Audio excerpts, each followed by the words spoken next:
The rain was falling hard that evening, turning the city's glass towers into shimmering mirrors of sorrow and silence. Inside one of those towers, in a sprawling office overlooking the skyline, billionaire Ethan Grant was supposed to be celebrating another deal worth millions. But instead, he sat in the dark, his tie loosened, staring at a framed picture of his late wife and their young son.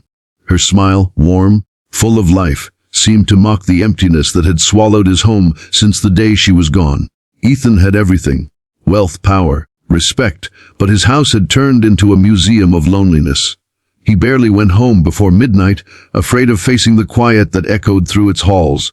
Yet that night, something inside him shifted. Without warning or explanation, he grabbed his coat, canceled his dinner meeting, and decided to go home early, a decision that would change everything. Before we go deeper, if you believe in kindness, forgiveness, and second chances, please like, comment, share, and subscribe to our channel, Everyday Kindness. Your support helps us keep spreading stories that touch the heart. When Ethan's car pulled into the long driveway, he noticed something strange. The mansion, usually silent by this hour, was softly lit. Faint laughter echoed from the backyard. For a moment, he thought maybe he was imagining it, that maybe the ghosts of his past were playing tricks on him. But as he stepped out, the laughter grew clearer, innocent, pure, childlike. His son Caleb. Ethan froze. Caleb hadn't laughed like that in months. Not since his mother's death. The sound of that laughter was like sunlight breaking through a storm. He followed it quietly, not wanting to interrupt whatever magic was happening. Peeking through the open back door, Ethan saw something he couldn't process at first. His maid, Maria, a quiet woman in her 40s who had joined them just a few months ago, was sitting cross-legged on the floor with Caleb. Between them was a small wooden table, a glass jar full of marbles, a sketchbook, and crayons scattered around. Caleb was trying to draw something, messy lines, smudged colors, but Maria wasn't correcting him. She was smiling, encouraging, letting him explore. "Every color tells a story," she said softly, her voice like a lullaby. "Even the messy ones." Ethan's chest tightened. It was such a simple moment, yet so full of warmth. His son, who barely spoke to anyone anymore, was talking, laughing, learning. For months, Ethan had tried everything: therapists, tutors, expensive programs, but none of them had brought Caleb back to life. And here this humble woman, paid to clean floors and dust shelves, had done what he, a man with everything, couldn't. She had reached his son's heart. He stood there unseen, watching as Maria showed Caleb how to turn his drawing into a story. She told him that every hero starts out scared, but it's the bravery in their heart that makes them strong. Caleb listened with wide eyes, nodding, then drew a little stick figure wearing a cape. "That's me," he said proudly. Ethan's vision blurred for a second. He hadn't heard those words, "That's me," from his son in so long. The boy who once loved pretending to be a superhero had turned quiet after losing his mother.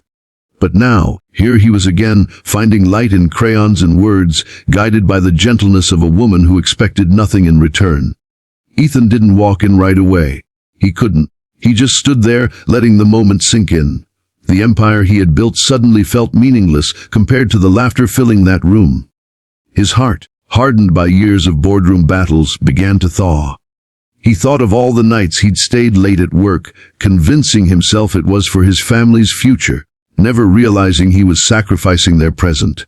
Over the next few days, Ethan began to notice things he had missed before. Maria wasn't just cleaning or cooking. She was quietly building a bridge between a father and his son. She taught Caleb how to care for the garden that had withered after his mother's passing, telling him that plants, like people, need patience and love to grow. She made him leave small thank you notes on Ethan's desk, reminding him that love doesn't need grand gestures. It thrives in small acts of kindness. And every morning before school, she'd whisper to Caleb, "Be kind, even when no one's watching." Ethan started coming home earlier, pretending he had forgotten something just to catch a glimpse of those moments. Slowly, he joined in. One evening, he surprised them both by sitting at the table with a crayon in hand. Caleb's eyes widened, then sparkled. The three of them spent hours coloring, talking, and laughing. The mansion that once echoed with silence now felt alive again. But one night, Ethan overheard Maria speaking to herself in the kitchen. Her voice was low, trembling. She was on the phone with someone, saying she couldn't stay much longer. Her son, she said, was sick back in her hometown, and she needed to go take care of him. Ethan's heart sank. The thought of losing her presence, the gentle light she had brought into his son's world, filled him with dread. But he also felt something deeper, a profound respect. Maria wasn't staying for the money. She was a mother herself, torn between duty and love. The next morning, Ethan asked her to sit with him. He told her he had overheard her call and wanted to help. But Maria refused his offer of money. "Mr. Grant," she said softly, "you've already given me more than I could ask for. You trusted me with your son. That's worth more than any salary." Her eyes glistened as she added, "You have a good boy. He just needed his father to come home." Those words hit Ethan like a storm. That night, after putting Caleb to bed, he walked into his office and looked again at his wife's photo. "You were right," he whispered, his voice breaking. "He doesn't need a mansion. He needs me." In the following days, Ethan arranged for Maria's son to receive the best medical care money could buy.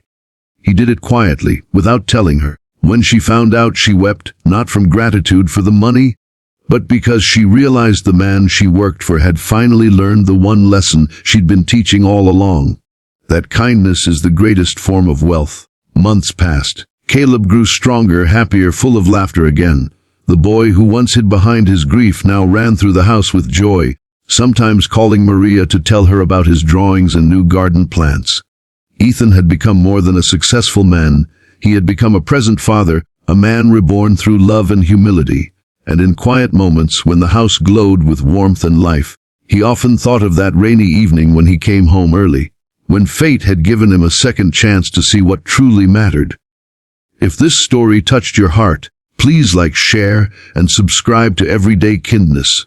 Leave a comment telling us what you learned from Ethan's journey and how kindness has changed your life. Special request in the comments, write, "Kindness is true wealth."